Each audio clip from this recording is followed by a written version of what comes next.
find your job very much satisfying and you really enjoy what you are doing in your long tenure of 50 years in this teaching profession.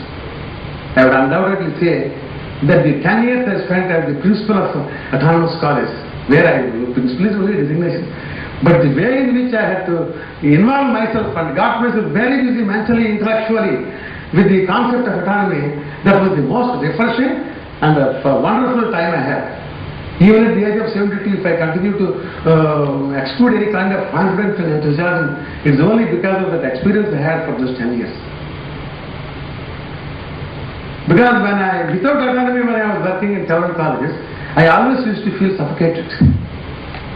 I can assure you that if you search your heart, each and every teacher under this affiliating system would always at one time or the other must have felt this frustration of this profession. You find most brilliant students, you find most responsive students, you think that these are the people who will get the best marks and bring pride towards there, and suddenly they fail in the examination that is conducted by the great university, omnipotent university. You find that this fellow is a dullard fellow, he is good for nothing fellow, he will be of no use at all. Suddenly he becomes university first suddenly one fine morning. How did it happen? Why did it happen?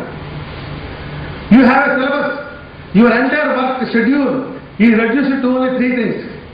One is to wait for the university, the principal to circulate your syllabus. Whether it is engineering or art, science or commerce, I don't make any difference at all. Colleges are colleges, what degree you offer is material. You get the syllabus copy, a syllabus which was prepared some 3-4 years back, and you are asked to complete the syllabus before the 10 months. And in a college where you don't have the freedom of when you should have holiday and when you should have working day, there will be several extraneous things that happen there, and suddenly you will miss many classes, and you have to hurry to see that the entire syllabus is covered.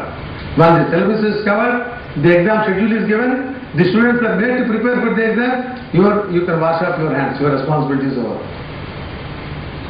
You are least bothered about or care to see how the students felt that examination question paper set by someone else who is not known to you. This is what happens. You are only doing a job assigned to you by someone of which you are not a part of it there. You are neither a part of framing the syllabus nor a part of the evaluation, except you just are called there to evaluate there in 10 days, 150 papers, fatafat karo, jaldi maro. That's all. So your participation in the entire system, conducting the exams, evaluating, preparing them, in all that you see you are directed by someone, but there is no individual participation of yourself. If there is a teacher who feels very frustrated, disgusted with the way in which you are supposed to be a teacher in this fashion, definitely such a person would immediately crave for what are the alternatives. What are the alternatives? And one of the best alternatives was academic freedom. Academic freedom. I hope all of you will agree that whatever be your subject, whether it is civil engineering, whether it is mechanical engineering, whether it is EEE or EC or whatever it is, definitely you must be finding that some of the portions prescribed by the university for being taught in the classes are obsolete, unnecessary, burdensome, where the students don't at all care to know what is given there except for the examination. Now all these things we have to suffer. All these things we have to suffer. I have been a teacher of mathematics for too long a time. I realized how difficult it was for us to convince in the Board of Studies. I was also elected chairman of the Board of Studies in mathematics for PG and UG in Marathwada University. It became almost a kind of a physical fight for me to convince my other members to agree for modernizing the syllabus of mathematics. I knew it. And when we tried to introduce discrete mathematics as a first paper for first year BSc, of which of course the JNTU, the Andhra University, when they introduced Osmania University, introduces the MCA program there, discrete mathematics is the paper in the first semester.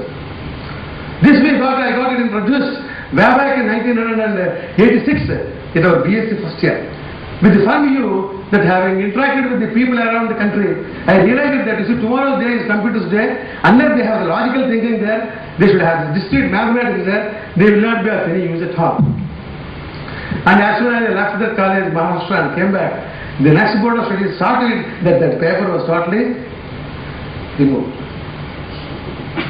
This is how we work. This is how our university works. A syllabus prescribed in 1990 would only have the fortune. Sabari is lucky, but not our syllabus. Sabari at least could have been touched by the feet of Rama after some centuries. She becomes a woman, gets rid of her sapa. But universities in India, the syllabus that is framed by them have no mukti. They remain dormant all the while. And after 15 years they think of changing the syllabus. Changing the syllabus with peripheral changes here and there. Some professor says, you see, no, we should not go in for drastic changes, there will be revolution. Some other fellow says, I have never taught anything except what is prescribed here. I am happy teaching the same thing for years to that. Where do you bring all this new nonsense? Who is going to read? So no change. This will go through all the various bodies of the university, from this end to that end. It will take another 5 years for communicating the revised syllabus to the colleges. That will totally take 15 years. And when 15 years when you take this, again you will teach another 15 years the same syllabus. You are least bothered about the possible employers. What they require we don't want. We harp upon the same old thing, because we are safe. We need not to look into new textbooks there. We need not break our brain there. We don't even bother to make the students think. And whenever there is there, we always have the usual show of what you call this campus interviews there, inviting the HRD people from various firms there and bringing them here, conducting them for about 500 or 1000 students for campus interview.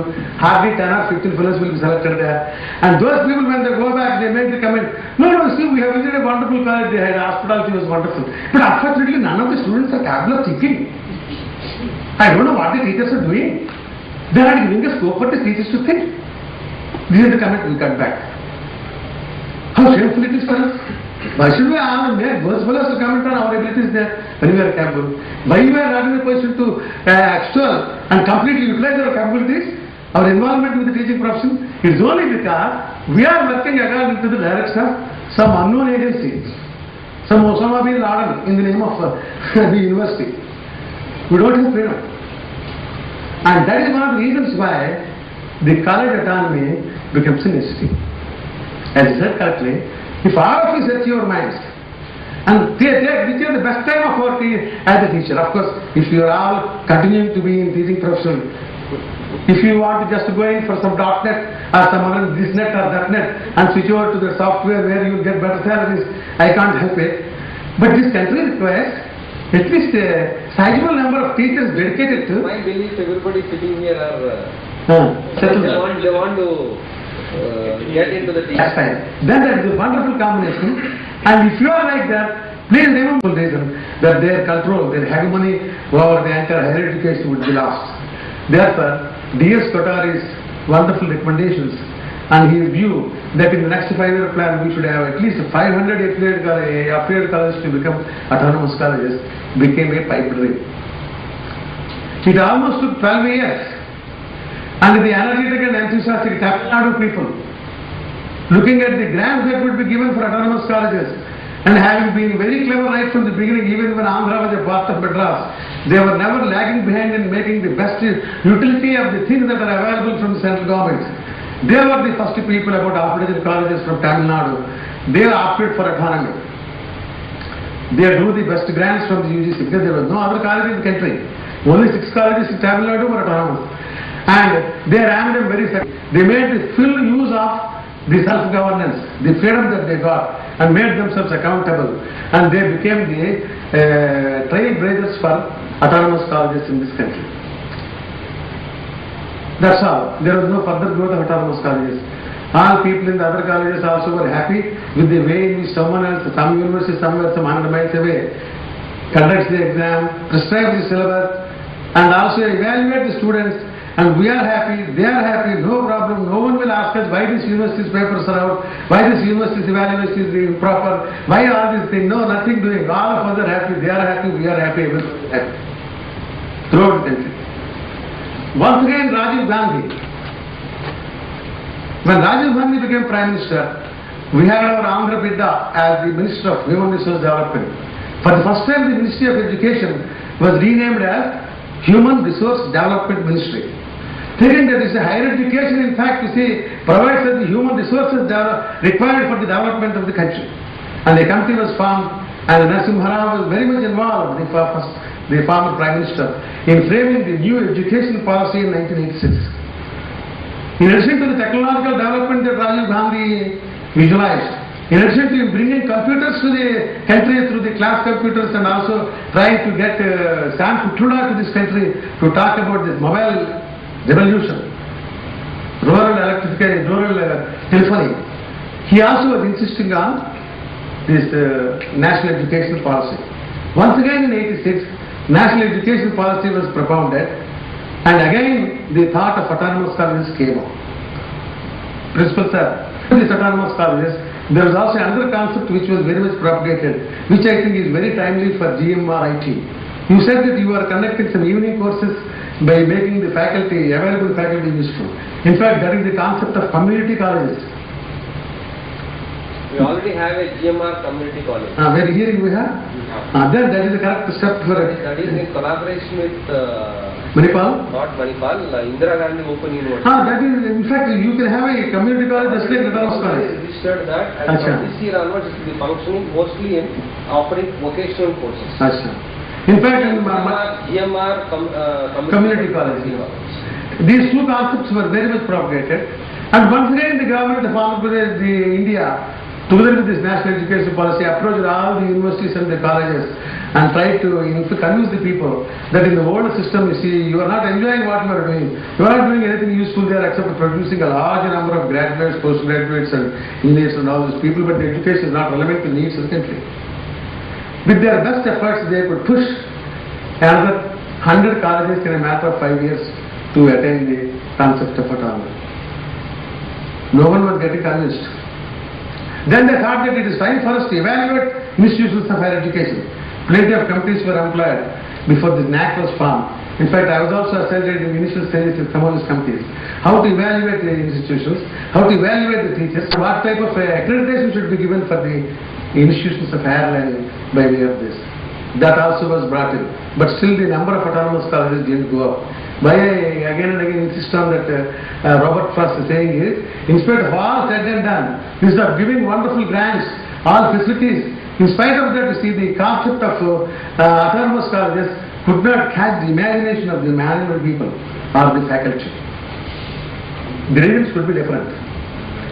The reasons are, as autonomous college principal for a period of 10 long years, and as the principal has correctly mentioned, having visited many of the colleges and the universities in the country as a UGC expert committee member for granting or evaluating autonomy, I can tell you that the opposition for this college autonomy is because of our lethargy. Because of our lethargy. He has told me that I have spent 30 years in this profession. Let me correct, sir. I have joined this profession at the age of 19, and I spent more than 50 years in this profession, teaching mathematics at small colleges like Evening College, St. Christopher's College, then went to Maharashtra. From there I went to this and that. And ultimately after my retirement at this autonomous college, I even trained students for your GRE and GMAT as well as some other institutes of computer.